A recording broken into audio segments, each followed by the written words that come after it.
LMP1 family, welcome to another episode. Today I'm going to discuss how to help someone with depression.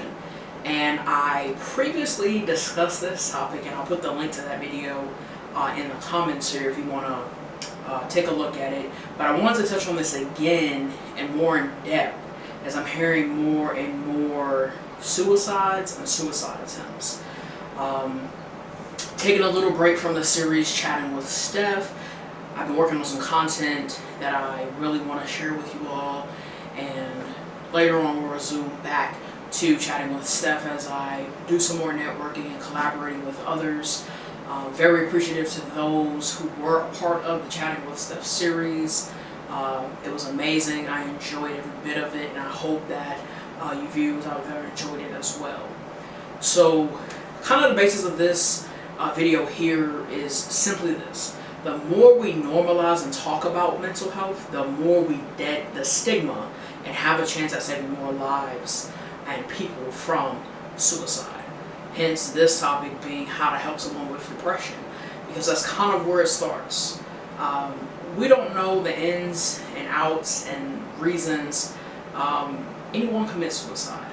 Not everyone leaves a letter, and even in that letter can never detail the depth of what a person felt, went through, was thinking, or anything.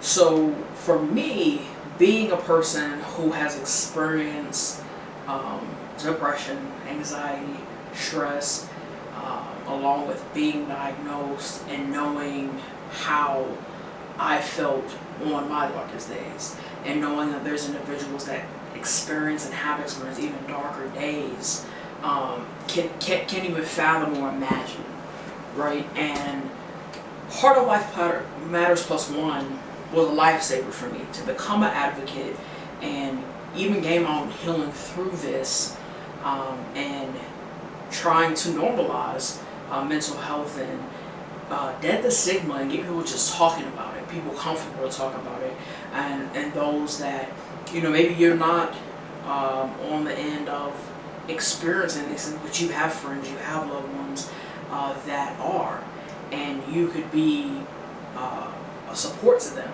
and someone to possibly save someone's life. So let's go ahead and get into this. How to help someone with depression.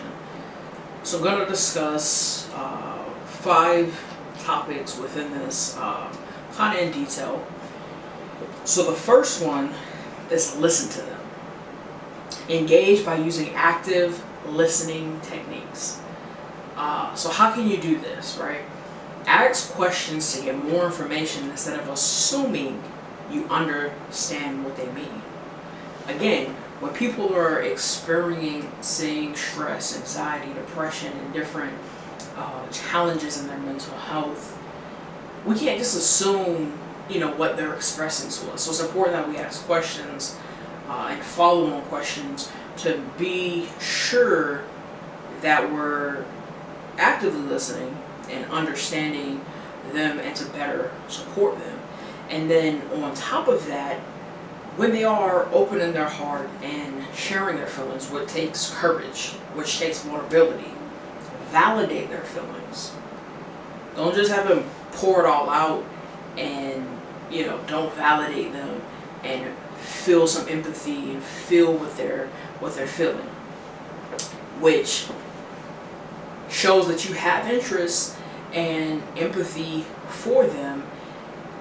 This reflects in your body language as well, not just in asking the questions and validating their feelings, but let them see the empathy and the interest that you have. Next one, if they are not ready to talk, and meaning talk to you about it, help them find support.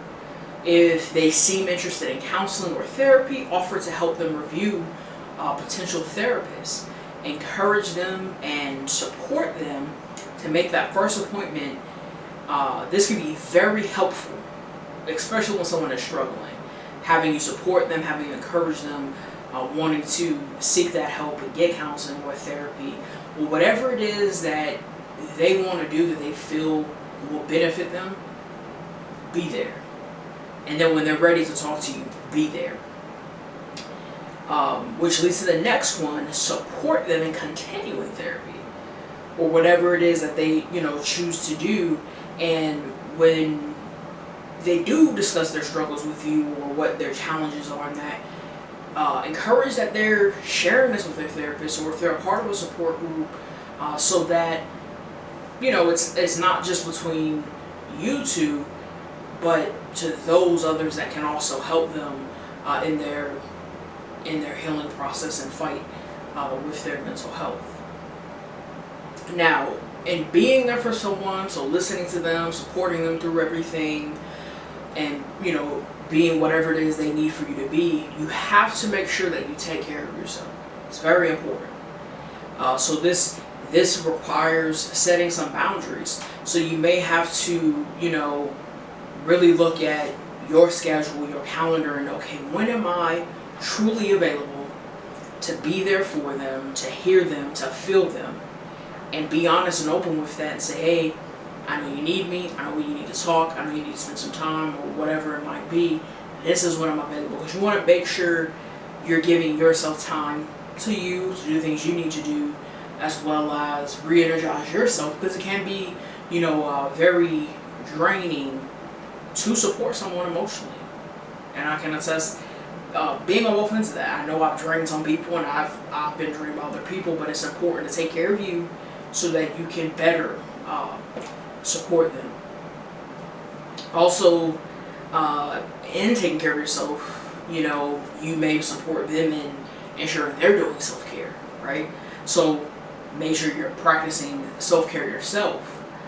Again, it can take emotional toll spending time with someone who are, having mental health challenges, mental health struggles. So you have to know your limits around those difficult emotions and make sure you take time to recharge, right?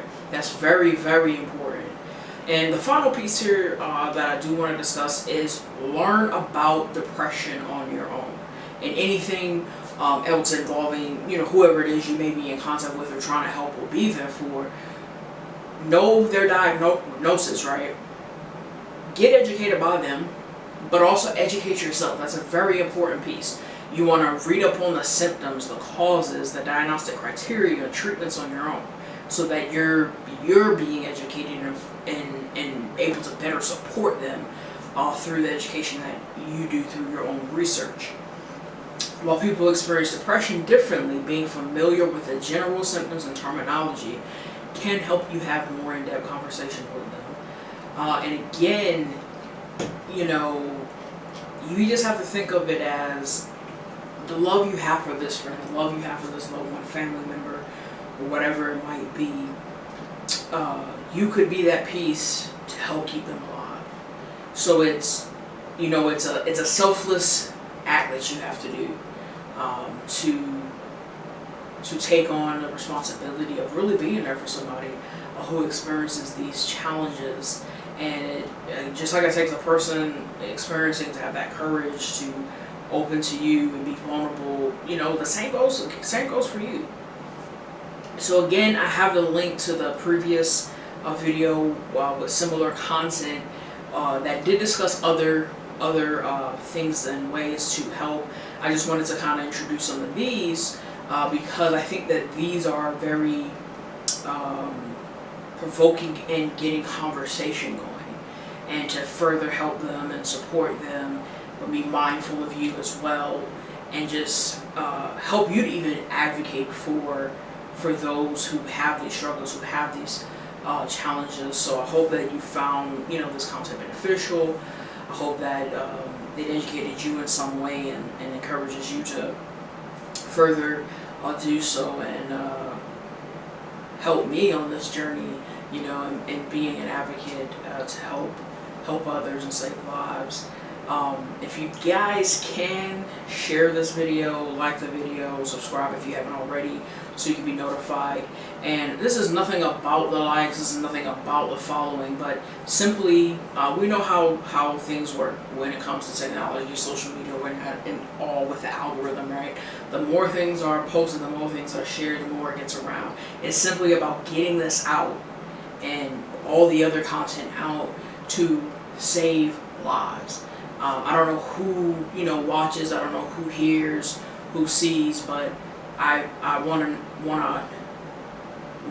ensure that someone in need is hearing these things, seeing things, and giving them that courage to live life and know that life is fulfilling. So again, if you could like for me, share this, subscribe, encourage others, and if you have ideas for content and future videos to come, let me know.